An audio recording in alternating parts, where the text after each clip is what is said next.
Can you hear that music? Because you're listening to Know the Lore Overwatch.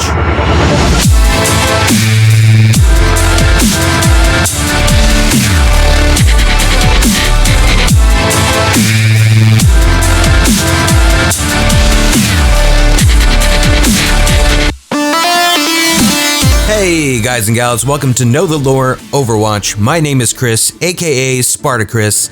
Yes, I have changed my tag name for reasons. If you want to know more about that, check out the link to my health channel in the show notes down below. You can also find my updated social medias and all that good stuff down there as well, along with a link to my new gaming/let's play channel that I'm trying to get off the ground. So please check both of those channels out and throw me a subscribe to help me out because I love ya. So, we're here today to talk about the newest Overwatch hero, anti-hero, I guess, technically, the Talon tank, Sigma. We're recording this right now in August of 2019, and I honestly think that this is one of the most interesting characters we have seen yet. And if Sigma feels like he came way out of nowhere, that's because he really did. And there is a reason for it, so if you stick around till the end, I will explain why that is. Overwatch is definitely a fan of mad scientists, and Sebrin de Kuiper is no exception, though de Kuiper wasn't always this bonkers. He was actually a well-known and respected astrophysicist.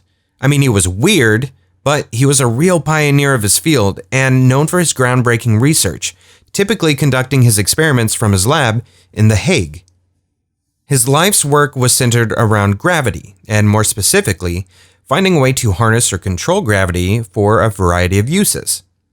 With his research going well and feeling closer to the cusp of his goal, de Kuiper felt the best way to conduct his ultimate next experiment would be in space, where gravity is at its lowest point.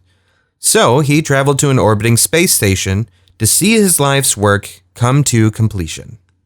However, like any good mad scientist story, his experiment went wrong, and he briefly triggered a tiny black hole in the space station, and de Kuiper was exposed to whatever energies came with it. This caused him extremely severe psychological damage, with fluctuations to his personality, and perhaps the most interesting of all, the matter around him in the space station seemed to be affected by his new chaotic state of mind.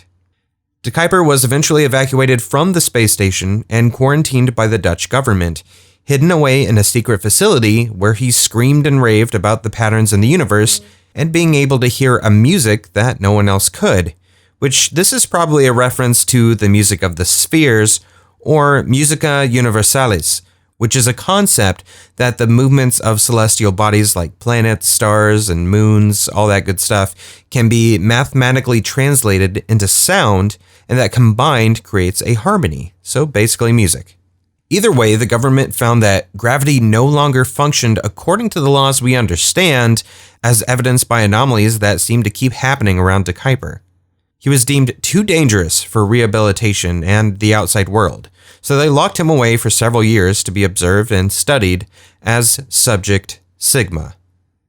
His isolation caused him to retreat into his addled mind, slowly trying to piece it back together, as he had absolutely no hope of ever experiencing the outside world again. Now, we don't know the circumstances behind it, but somehow, the terrorist organization known as Talon discovered Subject Sigma's existence and attacked the facility in which he was being held. There, they secured him and brought him into their own custody, working with him to develop his powers and gain some semblance of control over his mind once again, which sounds kind of nice on the surface, but what Sigma doesn't know is that Talon wants him fit and lucid enough to use his powers for their own means, especially because he believes himself on the verge of unlocking the secrets of the universe. Alright, so little trivia for you guys. Sigma was not originally going to be the next hero. Overwatch had been building up to releasing Maga with all the extra info we suddenly got about him and Baptiste. But the next closest gameplay kit that was ready to go was the one that we see here for Sigma, and they felt it just really didn't fit Maga's story or personality. So that's why we ended up with Sigma instead. Now, I do think that Sigma as a character was planned for actually quite a long time, but with a very different function and play style. A while back, before I think it was Wrecking Ball was announced, there was a leak at Blizzard that detailed some potential characters, or at least some things that they were kind of experimenting with and working on. One, I believe, was a tank that was supposed to be spider-like in appearance, which some of that design looks like it ended up in Wrecking Ball with how he moves around when he's not in his ball form. There's also mention of an older European gentleman character, and I could be wrong, but I'm pretty sure I remember them mentioning that this character would be able to control drones. If all that is true, I imagine that the character of this older gentleman is what turned into Sigma. That part of it is just speculation on my part, but we do know that Maga was originally planned to have this gameplay kit, and it just didn't fit things.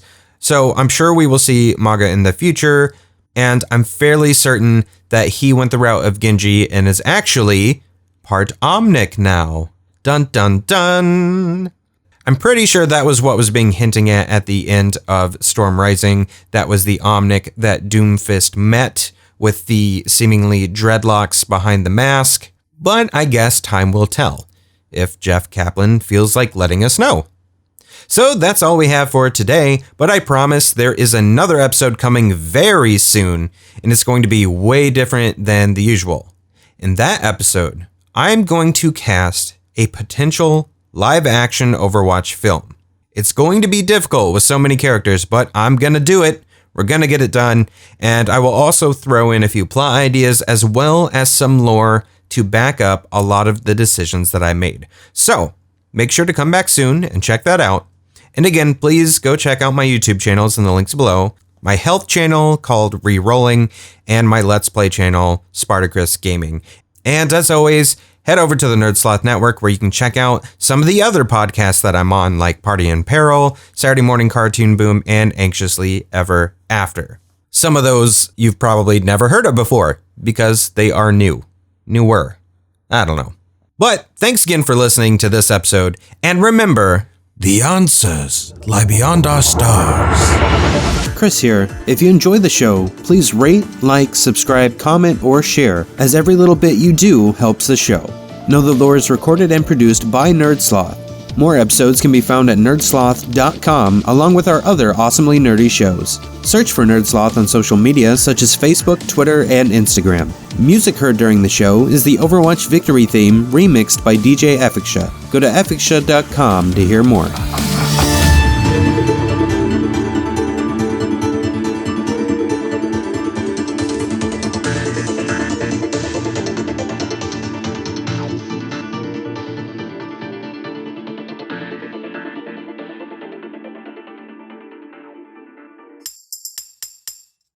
presented by NerdSloth. A place for lazy nerds. If you like what you heard, consider donating at patreon.com/nerdsloth so we can continue bringing you quality shows. Be sure to also leave us a review and share your favorite episodes and clips on social media. If you're looking for more content, catch us on YouTube and Twitch or visit us at nerdsloth.com.